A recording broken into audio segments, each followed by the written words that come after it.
Thank you for the introduction.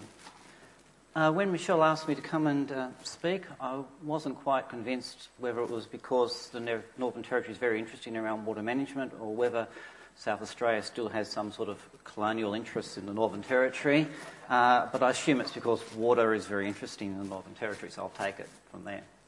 I've called it getting the balance right. I must say that it's also almost a case of, it could have had a subtitle of When Science Collides with Economics. So anyway, we'll move on. Northern Territory has long been, the land of promised dreams and opportunities. If you look at this quote from 1883, things probably haven't moved very much on today. I asked my spatial data people for a nice map. I got this. Not quite certain if I need new spatial data people or I need a new map. But anyway, it does help remind you of where the territory is. I guess what of interest is it does span a vast climatic zone from down in central Australia right up to the wet dry tropics up the north and then off the coast to Melville Island. So massive variations in rainfall and opportunities for a whole range of different economic activities. Last year, if you picked up the paper one day, you might have occasionally seen a headline like this. This is just a little example of them. The views are very diverse, as you can see from the headings. 1 minute it's a food bowl, the next minute it's got no water, it's still that land of opportunity, and you can certainly find plenty of politicians who want to put their hands up and talk about potential for northern development. I guess the question that comes to my mind is, what are they actually envisaging? What are they seeing when they're talking about northern development? Are they seeing Brazil, where they're busy clearing rainforests and putting in centre pivots? Are they thinking of Finney County in Kansas, US? Or are they thinking of Sudan, where all of this draws out of the Blue Nile? Amazing how many water actually gets down the Nile after this. I think there's something like 880,000 hectares of irrigated land there in Sudan. Whereas the reality is a little bit different. This is an aerial view of Katherine over the Douglas-Daly region, which is one of the most developed areas for agriculture in the Northern Territory. This is a little bit closer, so I think you can see the reality is a little bit different to what you're seeing in those previous images. So perhaps not quite the level of development that most people spring to mind. This, however, is a significant shift. And most of this development you see here has really only taken place in the last 10 years, with the majority of it really in the last 5. So what is it about the Northern Territory that gets people so excited? And I think it's this damn map, which has all this lovely green stuff up the top. And I have an issue with BOM, and I do wonder why we use green to denote high rainfall, and it would be so much better if low rainfall was green, because then it would be all green down your way and it would be white up my way, and it may not look so attractive. So it's interesting about colours that we use to show things. And obviously it is that very attractive transition of that nice, reliable rain in the top end of Australia that people see as a great opportunity. And of course, unlike South Australia, we also have an unfortunate trend that our rainfall is increasing. Every decade since 1900, our rainfall has increased by 16 millimetres. However, what you can also see of this graph is that we have extreme variabilities. There can be anything from up to 1.5 metres variability between one season and the next. So it's not totally consistent, and it does provide its own challenges. And I guess this is basically talking about the top end around that. If you have a look at the trends over time, worthwhile to have a look if you compare Northern Territory top end on the left, and then you have a look at poor old WA down the bottom, where their rainfall has been declining reasonably significantly in that bottom southwest corner, whereas ours has pretty much either increased or stayed the same. Even climate change predictions, following on from yesterday, basically they're fairly neutral for the Northern Territory. Sort of high emission scenario, slight reduction, low emission scenario, pretty much a slight increase. Highest probability is pretty much no change at all. So once again, it makes it fairly attractive for people eyeing potential for development. just a little bit of context, I guess, about the territory and what is just a good bit of background, I guess, around how we operate in terms around water licensing. I guess first up, water is the property of the Crown, so there's no perpetual water licensing in the Northern Territory. The Crown always retains ownership of this water. It issues a licence only for 10 years, so it gives it the ability to take that licence back after that 10-year period. Just recently, our Cabinet has introduced what they call a use it or lose it policy, which is to try and limit speculation around water.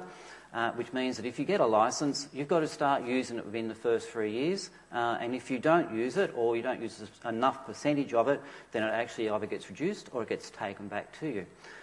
This is also complicated by the fact that we don't charge. So there's no charge to apply for a water licence. There's no megalitre per year charge, which then makes it very attractive, obviously, if you're an irrigator. And I have a lot of people that come and knock on my door and say, look, we're getting out of Murray-Darling because we're sick of paying for water and we're looking at the opportunities in the north. And also our stock and domestic users, and we have a very generous definition of domestic users in some localities, are unlicensed. So it makes it then very difficult for us to account for their water usage. So currently, where are we at? Whole lot of figures there. I guess the interesting thing is if you look at the bottom two figures, the 359 gigalitres is how much. It's probably increased a little bit since I did this slide, so it's not a vast amount of water. But that's every year up until now. But if you look at basically half of that has only been issued in the last 2 years. So you can see there's been a dramatic rise in the number of applications and the amount of grants over the last 2 years in the Northern Territory. It's a little bit like a water gold rush. There's a breakdown just about the type of licences. Groundwater is significant in the Territory, primarily driven by the fact that our evaporation is significant, and actually we run with a deficit, so yearly evaporation exceeds yearly rainfall. So therefore groundwater is a very attractive resource for people to tap into. Surface water still used mainly for public water supply, and also for irrigation in the top end out of a few rivers. Big demand for aquaculture, which is then saline water rather than fresh water. So in the Territory we have what we call water allocation planning framework. So it's about how do we actually deal with allocating water out to users. I guess basically we have two main principles. One, it's based on environmental flow science when it's available. So if we've got the science, we use that to set the rules, allocations. But when we don't have that science available, we have some contingency rules in place. Unfortunately, we do have those contingency rules in place because otherwise we'd actually have no effective way of dealing with applications because a lot of the Territory is relatively unexplored in terms of having sufficient data to make really good decisions about water use. And the same with water allocation planning. We would dearly love to have water allocation plans in place for every catchment and every system in the Territory. Unfortunately, that relies on having the science and the modelling available to underpin it, and we just are not in that space. So we've had to come up with an alternative mechanism, if you like, to how do we deal with this issue of people actually wanting water. So when science is available, I guess the first underlying principle is that environment has priority. So water is made for the environment first, and then any remaining bit that can be left over is then used for consumptive uses. And the main example in the Territory is the Daly River, iconic Northern Territory river, biodiversity hotspot, perhaps the most studied river in Northern Australia. My staff are down there regularly.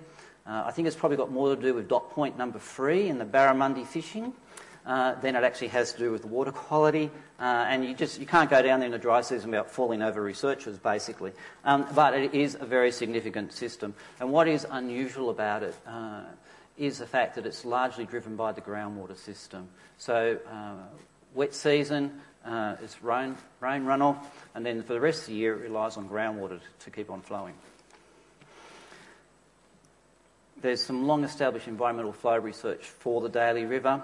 We haven't done anything yet for flood flow thresholds because we haven't needed to be in that space, but we are now starting to move into that space to understand what sort of research would we need to allow extractions of flood flows during the wet season and potential storage for use during the dry. Just to flick through this very quickly, this is just the Daly River catchment. When these are the percentages of extractions, as you can see, if flows are reduced, you can take a smaller percentage. So that one there, you can see that's only 13%. If it's below 0.6 cumex, but you can take 30% if it's more than 1 cumex at that point. And there's different points in the river have different extraction levels. And bear in mind that this also is taken into account with both surface and groundwater. So the licensing is not considered in separation because of that intrinsic link between groundwater inflows and surface water. When we don't have the science, we fall back on what we call the 80-20 rule for surface water and for aquifers. And what it means is you can't allocate more than 20% of natural flows, so you still keep 80% for the environment. A bit different, I think, to a lot of southern Australia. I think they'd love to be able to have 80% for the environment. And we've picked that to give us some sort of conservative measure that still allows us to do licensing with a reasonable degree of comfort. Of course, the risk is that for some systems, they may need 90%. But we had to settle on a figure. We've settled on 80-20. Fortunately, government continues to remain committed to that 80%. The challenge, I think, is now that we are starting to get systems which are hitting the 20% ceiling, we're now coming under increased pressure to, well, how can we move away from this 80% thing? And basically our response is around you need to invest in the science to have some comfort to then move on. For aquifers, it's the same thing. So you can't take any more than 20% of annual recharge to a top-end aquifer. And top-end aquifers are pretty much best viewed as a bucket that gets filled up every year and then gets half emptied every year and then fills back up to the top every year. So there is always water coming in and out and they pretty much recharge to the top every year. It's not water that's there for the long term in most of those top-end aquifers. Similar sort of scenario, you've got to be able to demonstrate that you're not going to be impacting on discharges by more than 20%. In the arid zone, so sort of south of Tennant Creek, a different world kicks in. The aquifers we're dealing with there are historic aquifers, if you like. There's no recharge or extremely little recharge. They're pretty much confined. Very few water-dependent ecosystems that actually get into discharge because of the depth at which they're held. And how we apply it there is that you can't exceed 80% of the storage over at least a 100-year period. So example, Alice Springs. And in effect, what you're doing is you're mining that resource if you're looking for a town. And I always cringe every time I go to Alice Springs to work, not because I don't like Alice Springs, because every time I have a shower, I'm thinking, God, this water is so old, I'm just having a shower in it, it's such a waste. But anyway, that's the only way that we can actually deal with that sort of environment. The interesting thing, though, with the arid zone is that we're now seeing more agricultural development in the arid zone. It offers some really good opportunities for horticultural production due to its climatic zone and its isolation from pests and diseases. So there's now increased interest in putting in development into the arid zone. The challenge is managing that resource, bearing in mind that you are effectively mining it, and it may only have a life of 100 to 150 years, depending on the level of extraction.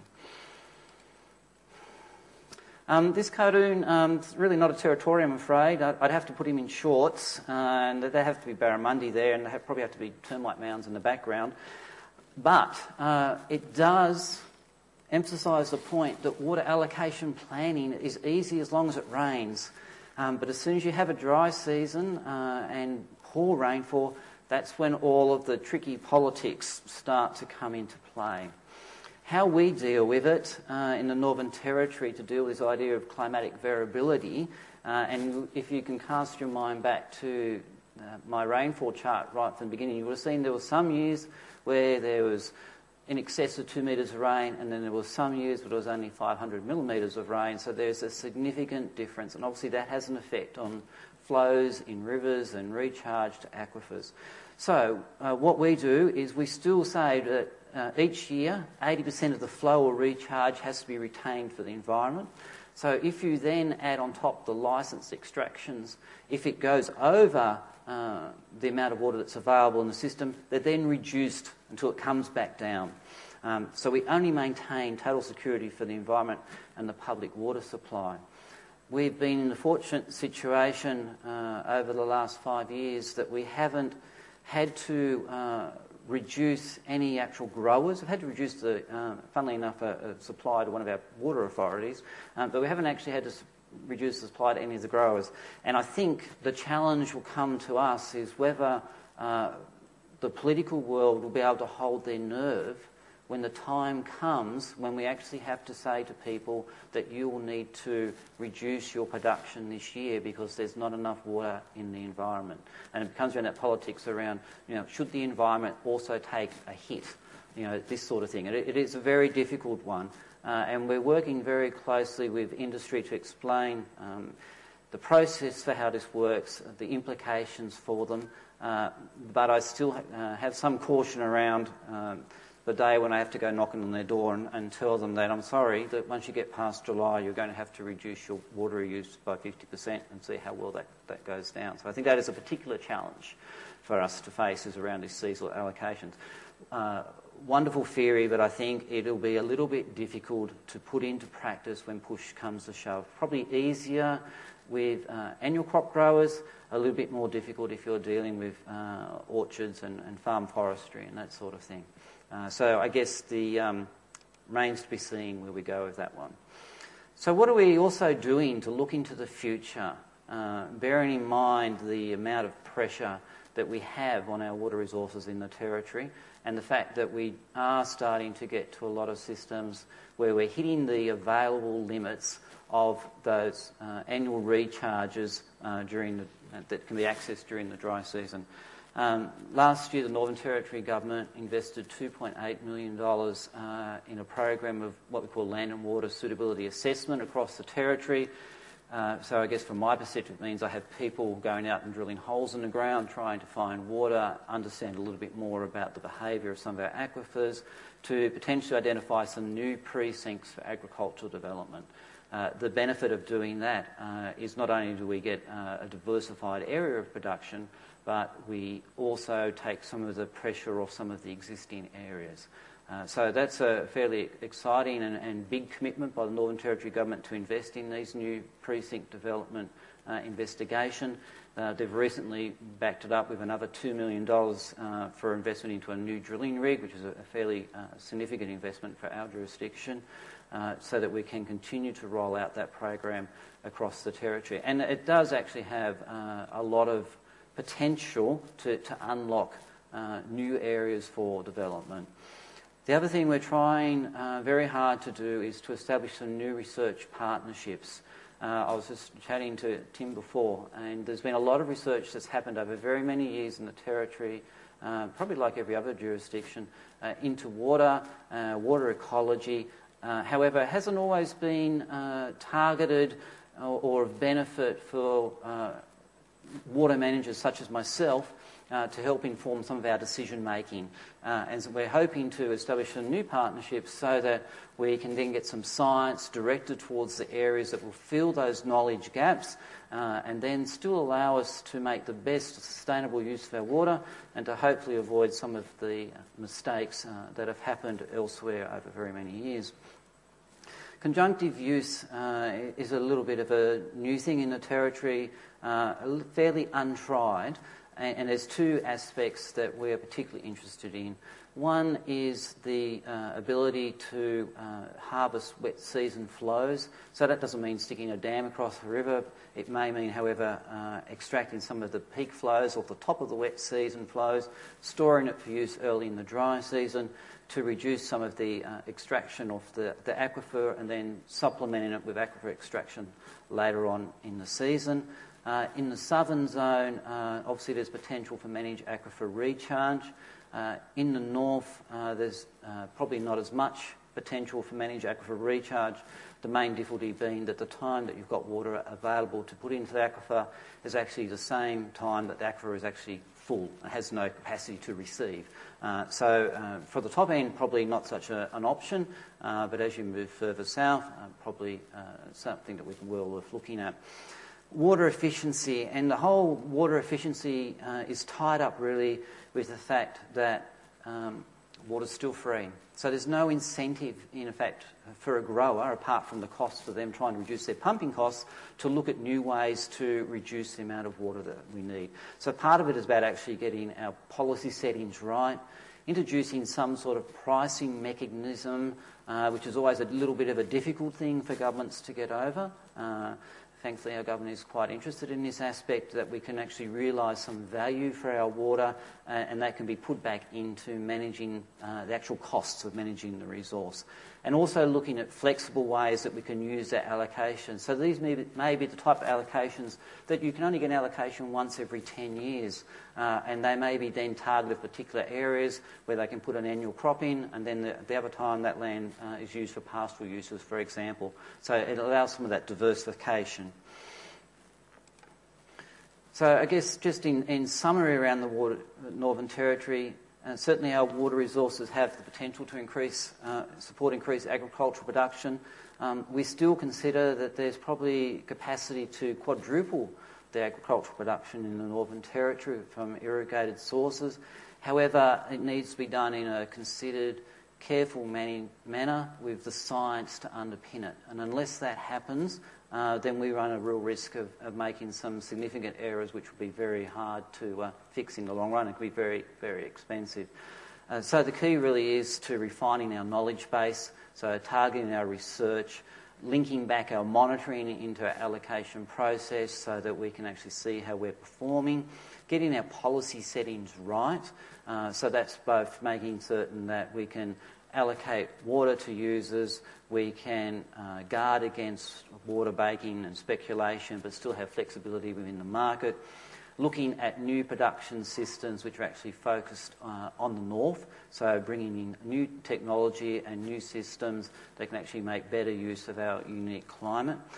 And also looking at how we can make use of water that is not currently used. So a lot of mining operations do a fair bit of dewatering. Is there opportunities for co-location and utilisation? Do we have opportunities to use water which is traditionally not accepted because it has a higher salt content than what we would normally think, and technology is changing in that regards? And also around the timing of cropping. Can we make better use of wet season cropping, which normally in the past in traditional agricultural systems is not easy to do or very limited? Are there new ways that we can actually deal with cropping in the territory and still get that balance between the water right? So it is a challenging space. It is a dynamic space. Yesterday there was a major announcement in the Northern Territory for a $1.5 billion aquaculture project near the Western Australian border. They'll be needing vast amounts of water, both fresh and saline, to operate that operation. This is the scale of development which is happening in the Territory today. Every week we have investors turning up from overseas that want to invest in the Northern Territory and are looking for land and they're looking for water, and our challenge is to have both the mechanisms, the policy and the science right to ensure that we can both support development and still protect what is really a very unique environmental asset. Thank you.